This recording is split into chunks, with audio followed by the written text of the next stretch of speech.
हर खबर पर होगी आपकी पकड़। डाउनलोड कीजिए एबीपी लाइव ऐप।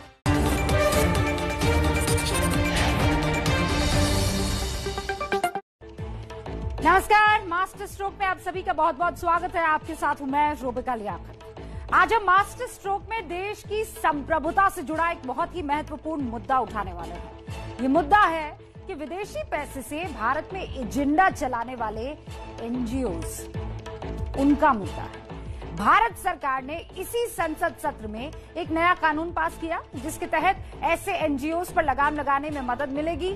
जाहिर सी बात है, जो लोग अपना एजेंडा भारत में चलाना चाहते हैं, जो लोग भारत को अस्थिर रखना चाहते हैं, वो इस कानून से बहुत ज्यादा परेशान होंगे और इसीलिए भारत सरकार से इस कानून को खत्म करने की मांग की जा रही है। लेकिन हैरानी की बात यह है कि इस एजेंडे में कांग्रेस के नेता दिग्विजय सिंह भी फंस चुके हैं। दिग्विजय सिंह ने एक ऐसा ट्वीट कर दिया जिस पर हंगामा हो रहा है। दिग्विजय सिंह संयुक्त राष्ट्र की मानव अधिकार हाई कमिश्नर को भारत आकर उन लोगों से बात करने को कह रहे हैं जिनके मानव अधिकारों का कथित तौर पर उल्लंघन हुआ है। ये सब इसलिए हो रहा है क्योंकि इस यूएन की मानव अधिकार हाई कमिश्नर ने एनजीओज के खिलाफ नए कानून के जरिए भारत पर निशाना साधा था। अब सवाल ये है कि क्या अपनी राजनीति के लिए देश को बदनाम करेंगे दिग्विजय सिंह? देश संसद से पास कानूनों से चलेगा या फिर विदेशी संस्थाओं से चलेगा? क्या विदेशी चंदे के लिए राष्ट्र की संप्रभुता से समझौता किया जा सकता है? बताइए। इन सारे सवालों का जवाब आज तलाशना है, लेकिन उससे पहले ये रिपोर्ट आपके लिए। महोदय, मैं प्रस्ताव करता हूं कि विधेयक पारित किया जाए। Motion moved that the bill be passed. The question is that the bill be passed. Those in favor will please raise their hands and say aye. Those against will please raise their hands and say no. I think the ayes have it, the ayes have it, the ayes have it. The bill is passed. करीब एक महीने पहले ये bill संसद से पास हुआ था। नाम है FCRA यानी फॉरेन कंट्रीब्यूशन रेगुलेशन एक्ट। इस बिल में ऐसा क्या है कि दिग्विजय सिंह देश के खिलाफ बगावत पर उतरे? इस बिल में ऐसा कौन सा प्रावधान है कि दिग्विजय सिंह ने देश की संप्रभुता को ही चुनौती दे दी? दिग्विजय सिंह ने अपनी राजनीति के लिए देश की संप्रभुता की प्रदर्शनी क्यों लगाई? इन सारे सवालों का जवाब मिलेगा, लेकिन पहले सिलसिलेवार तरीके से समझिए कि दिग्विजय सिंह ने क्या कहा। एक अंग्रेजी अखबार की खबर को ट्वीट करते हुए दिग्विजय सिंह ने लिखा, मैं आभारी रहूंगा अगर संयुक्त राष्ट्र मानव अधिकार की हाई कमिश्नर एक हफ्ते के लिए भारत आकर सार्वजनिक तौर पर उन लोगों को सुने जिनके मानव अधिकारों का भारत में प्रशासन और प्रतिष्ठान के द्वारा उल्लंघन किया गया है। दिग्विजय सिंह ने यह ट्वीट क्यों किया, ये समझने के लिए इस पूरी खबर को समझना होगा। असल में कल संयुक्त राष्ट्र मानवाधिकार की हाई कमिश्नर मिशेल बैचलेट ने भारत सरकार से फॉरेन कंट्रीब्यूशन रेगुलेशन एक्ट यानी FCRA कानून के नए प्रावधानों पर फिर से विचार करने को कहा था। मिशेल बैचलेट ने कहा था, जो एनजीओ मानव अधिकारों की बात कर रहे हैं उनके खिलाफ FCRA कानून के तहत कार्रवाई की जा रही है। रचनात्मक आलोचना लोकतंत्र में जीवन का आधार होती है। अगर सरकारों को इससे परेशानी होती है तो उन्हें कभी भी इसे आपराधिक और गैर कानूनी नहीं बनाना चाहिए। इसके बाद मिशेल बैचलेट ने नागरिकता कानून के विरोध में हुई गिरफ्तारियों की आलोचना भी की और कहा कि आपको संवैधानिक अधिकारों के तहत प्रदर्शन करने वालों को तुरंत छोड़ देना चाहिए। संयुक्त राष्ट्र मानवाधिकार हाई कमिश्नर को तुरंत भारत सरकार की तरफ से जवाब दिया गया। विदेश मंत्रालय ने कहा, भारत में कानून का पालन करने वाली एक लोकतांत्रिक सरकार और एक स्वतंत्र न्यायपालिका है। जाहिर सी बात है कि कानून बनाना एक संप्रभु विशेष अधिकार है, लेकिन मानव अधिकारों की आड़ में कानूनों के उल्लंघन को माफ नहीं किया जा सकता। इस मामले में संयुक्त राष्ट्र की संस्था से ज्यादा जानकारी वाले दृष्टिकोण की अपेक्षा थी। असल में मिशेल बहुत से विदेशी एनजीओज पर हुई कार्रवाई से बौखलाई हुई, इसीलिए वो बार बार FCRA का नाम ले रही है। इस कानून में संशोधन होने के बाद बहुत से विदेशी एनजीओ को अब अपने अस्तित्व का खतरा दिख रहा है। ये एनजीओ कई सालों से भारत में अपने एजेंडे का खेल खेलते रहे। मानवाधिकार, गरीबी, शिक्षा और नागरिक अधिकारों के नाम पर भारत में कई एनजीओ चलते हैं। इनमें से कुछ एनजीओ विदेशी हैं और कईयों को विदेशी चंदा मिलता है। इस विदेशी चंदे से सालों से भारत विरोधी काम होता आया है। विदेशी चंदे से ये एनजीओ झारखंड और छत्तीसगढ़ जैसे राज्यों में नक्सलियों का समर्थन करते हुए पाए गए। बहुत से राज्यों में धर्म परिवर्तन के मामले में इनके नाम सामने हैं। कई एनजीओज ने राष्ट्रीय महत्व की परियोजनाओं को अवरुद्ध किया। बहुत सी संस्थाओं का नाम दंगे और हिंसा में आया, जिन्हें पैसा विदेशों से मिला था। इसीलिए इन एनजीओज की विदेशी फंडिंग पर लगाम लगाने के लिए सरकार ने एफसीआरए कानून में बदलाव किया। यह कानून के अनुसार विदेशी अनुदान प्राप्त कर सकती है। हमारा उद्देश्य यही है कि जो संस्थाएं विदेशी अनुदान प्राप्त करते हैं वह अपने उद्देश्य से न भटके, न किसी ऐसी गतिविधियों में आए जो हमारी आंतरिक सुरक्षा को बाधित करता हो। राष्ट्रीयता के आधार पे जो कहीं से भी खतरा पैदा नहीं होना देने चाहते हैं, इसके नियंत्रण के लिए हम चाहते हैं और जो जिस उद्देश्य से पैसा आता है उसी उद्देश्य में वो लगे। देश में एक मान्यता ये भी थी कि विदेशी ताकतें देश को अस्थिर करने के लिए आर्थिक मदद के नाम पर देश की संस्थाओं को गुमराह करके अपना एजेंडा लागू करवा रही हैं। अब नए कानून में ये प्रावधान हुआ है कि विदेशी चंदा सिर्फ ओरिजिनल रसीद से ही इस्तेमाल किया जाएगा। ये चंदा किसी भी व्यक्ति या संस्था को ट्रांसफर नहीं हो पाएगा। एनजीओ के सभी कर्मचारियों को आधार कार्ड की जानकारी देनी होगी।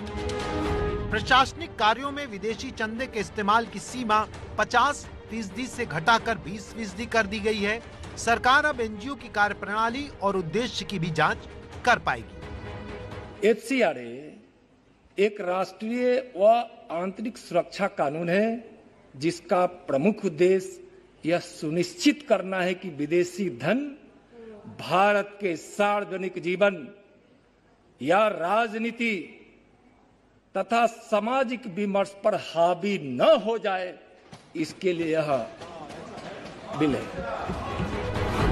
सरकार विदेशी चंदा लेकर भारत में अपना एजेंडा चलाने वाले ऐसे एनजीओज पर पिछले कुछ सालों से कार्रवाई कर रही है। कई एनजीओज की विदेशी फंडिंग रोक दी गई है और हजारों एनजीओ जो विदेश से चंदा लेते थे उनके लाइसेंस रद्द कर दिए गए हैं। ये सब कार्रवाई देश की संसद से बने कानून और एक संप्रभु राष्ट्र के तौर पर भारतवर्ष ने की है अपने देश और अपने नागरिकों की हित रक्षा के लिए।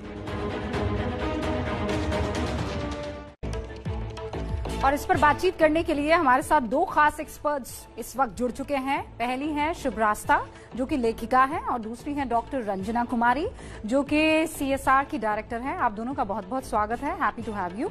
सबसे पहले डॉक्टर रंजना, मेरा सवाल आपसे है और ये है कि एनजीओ की आड़ में एक संप्रभु मुल्क में दखल अंदाजी करना कहाँ तक सही है? अच्छा, सामने वाला दखल अंदाजी करे उसको आमंत्रण देना, इसीलिए हम ये कह रहे थे कि जब आप ये कहते हैं कि आइए आइए हमारे मुल्क का अपमान कीजिए, तो ये वो दर्शनाभिलाषी होते हैं जिनको अपना भी अपमान करवाना होता है और मुल्क का भी। और इसीलिए दिग्विजय सिंह को आज यहाँ पर मुख्य तौर पर हमने सेंटर में रखा हुआ है।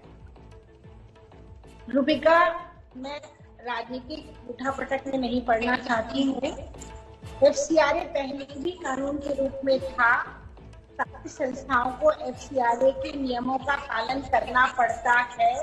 FC3 फॉर्म भर के मिनिस्ट्री ऑफ होम अफेयर्स को भेजा जाता है, विमेन एंड चाइल्ड मिनिस्ट्री को भेजा जाता है, तो आपके अकाउंट है। इसकी जांच जब चाहे तब सरकार करती है। ये कांग्रेस के समय में भी था और ये बीजेपी के समय में भी है। तो ऐसा कुछ भी नहीं है जो कि इतना जोर शोर से हम लोग कह रहे हैं कि एफसीआरए से कोई बहुत बड़ा। और जहां तक विदेशी धन का सवाल है, हमें चाहे वो इंडस्ट्री हो, चाहे वो हमारा एम्प्लॉयमेंट बढ़ाने का हो, चाहे हमें फॉरेन डायरेक्ट इन्वेस्टमेंट इंडिया के लिए चाहिए। हमारे प्रधानमंत्री पूरी दुनिया में घूम करके उस पैसे को उगाने की कोशिश कर रहे हैं, जगह जगह गए हैं। मेरी अपनी जानकारी में मैं फेसबुक बोर्ड की मेंबर हूँ और मैं फेसबुक के परिसर में थी जब प्रधानमंत्री वहां भी गए थे, और तमाम तरह की बातें। तो ये जो FCRA का मुद्दा है, इसको मुझे नहीं लगता है कि इतना बड़ा कोई बहुत बड़ी कॉन्स्पिरेसी, टेररिज्म अपनी जगह पर है। तो FCRA का पैसा है, जो विदेशी फंड आता है उसका 92% रिलीजियस इंस्टीट्यूशन के पास जाता है, मतलब कि चर्च के पास, मंदिर मस्जिद के पास, तमाम धार्मिक संस्थाओं के पास जाता है। 92% जो पैसा आता है। अब वो जो 8% बचता है वो जाता है तमाम ऐसी संस्थाओं के पास जो सामाजिक काम करने में लगी हुई है, चाहे कोविड के समय में आज वो लोगों तक राशन पहुंचाने में लगी है, चाहे वो ANM को लेने में लगी है, चाहे वो जल, जंगल और जमीन की रक्षा के लिए काम कर रही है। डॉक्टर रंजना कुमारी, क्योंकि आपने परसेंटेज में इसे बांटा है, तो मैं दर्शकों को ये बता दूं कि आप ये कह रही हैं कि 92% रिलीजियस इंस्टीट्यूशन को चला जाता है, लेकिन बाकी बचता है 8% जो NGOs के पास आता है या सामाजिक संस्थाओं के पास आता है। लेकिन वो 8% आंकड़े बताते हैं 58,000 करोड़ है। ये छोटी मोटी रकम नहीं है, और इसीलिए मुझे इस रकम को मेंशन करना डॉक्टर रंजना कुमारी जरूरी था। की बात कर रही है रुबिका, आप देखिए, मैं तो पूरी तरह से एक रिसर्चर हूँ, मैं खुद PhD हूँ, मैं दुनिया भर को पढ़ाती हूँ। तो आप जो इस पैसे की आप बात करिए ना 58,000 करोड़ रुपए की, तो ये अलग अलग देखिए सोसाइटी कौन है। अब ये भी गलती है भारत सरकार की, हर कोई जो रजिस्टर्ड है वो एक सोसाइटी है। क्यों? ऑल इंडिया मेडिकल इंस्टीट्यूट भी सोसाइटी है, Indian institute of medical science भी सोसाइटी है, एक छोटा मोटा NGO जो गरीबों के बीच में काम कर रहा है वो भी एक सोसाइटी है। तो एक ही सोसाइटी के तहत सबको बांध दिया है, और जो पैसा बाकी संस्थाओं को आता है सब जोड़ के आप कह देते हैं 58,000 करोड़ है। तो ये एक तरह की कह रहे हैं कि सारी सोसाइटी को मिलाकर ये 58,000 करोड़ है। ठीक है, अब मैं ये कह रही हूँ डॉक्टर रंजना, अभी शुभ्रास्ता भी हमारे साथ मौजूद है। शुभ्रास्ता, अब ये कह रही है सामाजिक काम, ठीक है, समझ में आता है भाई, NGO का काम होता है, वो सामाजिक तौर पर काम करना चाहते हैं, लेकिन सही काम के नाम पर पैसा देकर देश में कुछ उटपटांग, कुछ गलत करने की कोशिश ना हो रही हो, ये कैसे भरोसा किया जा सकता है? और सिर्फ देश तोड़ने को लेकर नहीं, बिजनेस के तौर तरीकों में भी हमने कई बार देखा है कि ऐसी उटपटांग हरकतें हुई हैं। रुबिका जी, धन्यवाद इस शो में मुझे बुलाने के लिए, और इस शो में मैं शिरकत कर रही हूँ, इसके लिए आपका आभार। देखिए, दो चीजें रंजना जी ने कही जिससे मैं बात आगे ले जाना चाहती हूँ। जब इन ऑर्गेनाइजेशन, जब 92% फंड जो आ रहे हैं वो रिलीजियस रीजंस की वजह से खर्च किए जा रहे हैं और 8% की सामाजिक काम में खर्च किए जा रहे हैं, तो स्पष्ट है ना कि जो 92% जो नंबर है वो ऑब्वियसली 18,000 करोड़ से काफी ज्यादा अमाउंट वो किन एरियाज में किए जा रहे हैं, किस तरीके से उसकी वजह से देश भर में समस्याएं हुई हैं। इसके लिए मैम रंजना जी स्वयं एक एकेडमिशियन है, और अभी एक डिबेट में भी उनके साथ मैंने शिरकत की है। तो मैम, आपको पता है कि नॉर्थ ईस्ट में किस तरीके से रिलीजियस कन्वर्जन लार्ज स्केल पे हुआ, उसकी वजह से जो हमारे देश के जो मूल निवासी हैं उनको किस तरीके की समस्याएं आई। छत्तीसगढ़ में आप देख लीजिए, पूरा जो रेड कॉरिडोर है वहां क्या हुआ, किसी से छुपा हुआ नहीं है। रुबिका, तो तीन चीजें हैं इसमें। United Nations human rights commission की अपनी कौन सी वैचारिक हैसियत है कि उनकी बात सुन करके हम अपने देश की पॉलिसी डिसाइड करें, ये बात मुझे बिल्कुल समझ में नहीं आती। दिग्विजय सिंह के ट्वीट पे मात्र 42 रीट्वीट हुए हैं। उसके पीछे कारण ये नहीं है कि उनके पास एक ऐसा आर्मी नहीं है जो उनको सपोर्ट कर रहा है। उसके पीछे कारण केवल इतना है कि उनकी बात में ही दम नहीं है। जो यूनाइटेड नेशंस ह्यूमन जो UNHCR US में अश्वेतों के अगेंस्ट जो भी अभी कार्रवाई हुई, जिस तरीके से स्टेट ने बिल्कुल स्पॉन्सर्ड तरीके से अश्वेतों के ऊपर दमन किया उनका, उसमें तो यूनाइटेड नेशंस का एक बयान नहीं आया। हम लोगों ने यूनाइटेड नेशंस का कोई बयान, पाकिस्तान में जो अल्पसंख्यक समुदाय है, जो हिंदू समाज है, उसके लिए आज तक यूनाइटेड नेशंस ने कोई बयान नहीं दिया। चलिए, अगर वो सेक्युलर होते आजकल के बुद्धिजीवियों की परिभाषा के अनुसार, तो जो चाइना में जिन मुसलमानों के साथ दमन की नीति हो रही है, वहां पर यूनाइटेड नेशंस कुछ नहीं बोलती। तो इनकी हैसियत का क्या है कि ये हमारे देश के एक संप्रभु देश की, जो एक वर्ल्ड की लार्जेस्ट डेमोक्रेसी है, उसके नीति निर्धारण में यूनाइटेड नेशंस को हम तवज्जो क्यों दें। एक बात और समझनी जरूरी है रुबिका जी, यूनाइटेड स्टेट्स ऑफ अमेरिका कि हाँ, चाइना के थ्रू जिस तरीके की फंडिंग हुई, और इस पे लीगल और एकेडमिक डॉक्यूमेंट्स अवेलेबल हैं। यूएस ने भी शिकंजा कसा एनजीओ पे बाहर से जो फॉरेन फंड्स आ रहे थे उससे। क्या हमारे देश की संसद को ये निर्णय लेने का हक नहीं है कि हमारे देश में शांति व्यवस्था बरकरार रहे? हम दिल्ली दंगों से लेकर के इसके पहले जितने भी अभी लार्ज स्केल मूवमेंट हुए हैं, वहां पर फॉरेन एनजीओ का, वहां से देश के एनजीओ का जिसमें फॉरेन फंडिंग हुई है, क्या हाथ है, ये जग जाहिर है।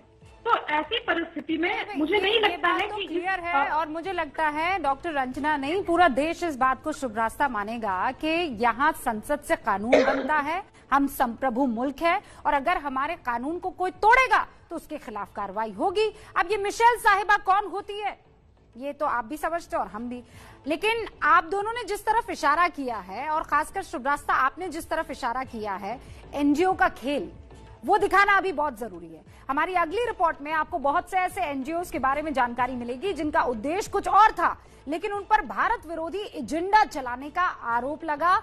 बहुत ध्यान से देखिए।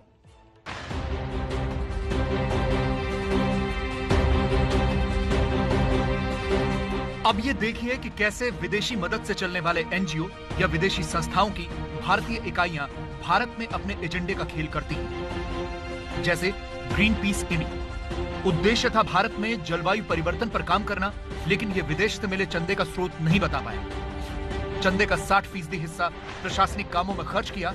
सरकार ने 2015 में ग्रीन पीस का FCRA लाइसेंस कैंसिल किया। अब भारत में ये एनजीओ बंद होने की कगार पर है। एक और विदेशी एनजीओ है एमनेस्टी इंडिया।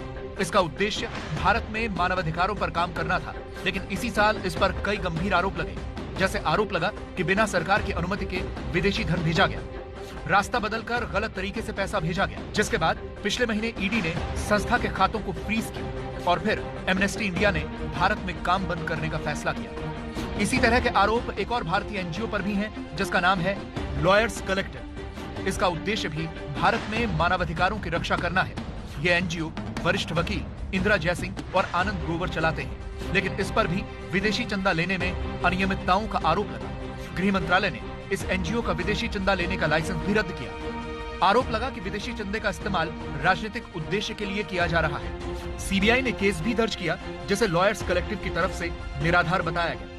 देश में ऐसे हजारों एनजीओ चलते हैं, और जब एनजीओ पर ऐसे आरोप लगते हैं तो सरकार उनका विदेशी चंदा लेने का लाइसेंस कैंसिल कर देती है।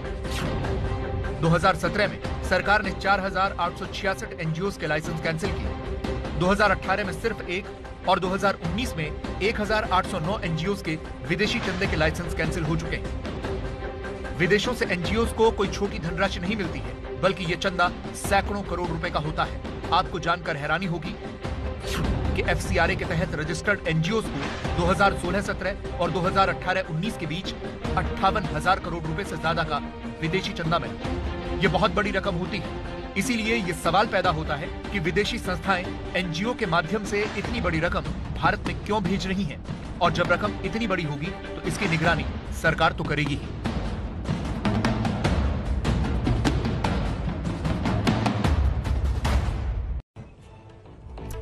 हमारे साथ डॉक्टर रंजना कुमारी बनी हुई है और शुभ रास्ता बनी हुई है। डॉक्टर रंजना कुमारी, आपने देखा ये तो सिर्फ बानगी, ये 2-4 नाम थे जो हमने बताए थे। एक कहावत है अंग्रेजी में, there is nothing called is free lunch. और जब इस तरीके से FCRA के थ्रू पैसा आ रहा है, वो किस नीयत से आ रहा है और किस तरह और किस लिए इस्तेमाल किया जा रहा है, उस पर तो नजर रखनी होगी। और इन केस अगर वो देश का कानून तोड़ रहे हैं तो फिर उसके खिलाफ कार्रवाई करने में किसी को दिक्कत क्या होनी चाहिए? बिल्कुल नहीं होनी चाहिए। अगर देश की संप्रभुता पर किसी भी तरह का कोई भी हमला होता है तो हमारे हिंदुस्तान के एक नागरिक को भी ये स्वीकार नहीं होना चाहिए, और बिल्कुल सरासर गलत है और हम इसको गलत मानते हैं। लेकिन जहां तक यूनाइटेड नेशन, क्योंकि मैं खुद भी यूनाइटेड नेशंस की ऑफिशियल रही हूँ, तो मैं सिर्फ आपको ये बताना चाहती हूँ कि UN जो है वो कोई अलग संस्था नहीं है, वो हमने अपनी संप्रभुता से इसको बनाया है। यूनाइटेड नेशन सारे देशों के 180 देशों के राय सहमति से बनती है, और अगर एक देश भी असहमत होता है तो वो नहीं चल सकता है। और दूसरी बात ये भी मैं आपको जानकारी के तौर पर दे दूं कि भारत उसकी सिक्योरिटी काउंसिल में जाने के लिए प्रयासरत है। यूनाइटेड नेशंस हमारे लिए बड़ा महत्वपूर्ण है। और दूसरी बात, जहां तक ह्यूमन राइट्स कमीशन की बात है, इंटरनेशनल ह्यूमन राइट्स कमीशन, वो तो इंडिया ने ही प्रपोज किया था, वो तो हमारे देश द्वारा ही बनाया गया है। नहीं डॉक्टर कुमारी, इसमें किसी को कोई दो राय नहीं है, लेकिन हम एक लोकतंत्र है और सबसे बड़ा लोकतंत्र है, ये तो आप भी जानती हैं, और आपको इस बात का भी एहसास है कि यहाँ ऐसा कुछ गलत नहीं हो रहा है। यूएन की वो टिप्पणी, जब किसी तरह की कोई गलत कार्रवाई नहीं हो रही है, वो कहीं ना कहीं परेशानी का सबब बन जाती है डॉक्टर रंजना, और कुछ नहीं है। आप जो कह रही हैं उससे तो हर कोई अग्री करेगा, और इसीलिए शुभ रास्ता, चूंकि मेरे पास वक्त की कमी है डॉक्टर रंजना, शुभ रास्ता मतलब यहाँ कोई गड़बड़ी हो नहीं रही है। ये बेगानी शादी, मिशेल उसमें दीवानी हुई और उन्होंने आकर कुछ टिप्पणी की और उस पर फौरन दिग्विजय सिंह जो है वो दर्शनाभिलाषी बन जाते हैं। क्यों इतनी क्या आतुरता? मैं शुभ रास्ता से ये सवाल पूछ रही हूँ। रूबिका जी, कांग्रेस पार्टी जब से हाशिए पर पहुंची है तब से वो अपना राजनीतिक वैलिडेशन जिसको बोलते हैं, वो हमेशा अंतर्राष्ट्रीय मंचों पर ढूंढ रही है, क्योंकि देश की जनता, देश की सारी सभ्य और ग्राउंड पे काम करने वाली ऑर्गेनाइजेशंस ने कांग्रेस पार्टी का सुपड़ा अपने बौद्धिक वैचारिक दृष्टिकोण से भी साफ कर दिया है। तो वो जाएंगे ही ना, वो कहाँ जाएंगे? वो यूएस और चाइना के तलवे चाटने के लिए ही जाएंगे। हम क्यों चौंक रहे हैं रूबिका जी? आज से कुछ दिनों पहले की घटना है, ये खुलासा हुआ कि चाइना ने कांग्रेस पार्टी और उससे संबद्ध कितने ही एनजीओ को उन्होंने फंड किया।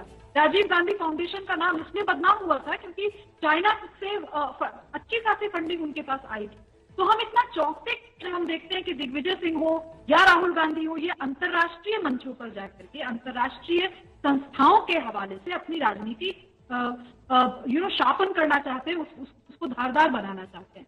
मैं केवल देश की जनता से इतना अपील करना चाहती हूँ, जो भी एबीपी न्यूज देख रहे हैं अभी या बाद में इस प्रोग्राम को देखेंगे, कि आप वस्तु को गहराई से थोड़ा देखने की कोशिश कीजिए। हर चीज आज के, इसको अगर एक लाइन में समझना हो शुभ रास्ता, मतलब आपकी बातें भी समझी और डॉक्टर रंजना आपकी भी, अगर इसे एक लाइन में समझना हो तो ये कि ये हमारा देश है, लोकतांत्रिक देश है, संप्रभु देश है, हमारी संसद में कानून बनता है। अगर इस कानून का कोई भी दुरुपयोग करेगा या तोड़ने की कोशिश करेगा तो हम कानूनन कार्रवाई करेंगे। As simple as that. बहुत बहुत शुक्रिया आप दोनों का हमारे साथ जुड़ने के लिए। लेकिन भारत विरोध के दर्शनाभिलाषियों की संख्या कश्मीर में भी तो काफी है ना। 1947 में पाकिस्तान द्वारा किए गए कबायली हमले की याद में आज श्रीनगर में कुछ पोस्टर लगे थे। 22 अक्टूबर 1947 को पाकिस्तान ने कश्मीर पर हमला किया था और इसी को काला दिन बताते हुए सेंटर फॉर इंक्लूसिव और सस्टेनेबल डेवलपमेंट नाम के किसी संगठन ने पोस्टर लगवाए थे।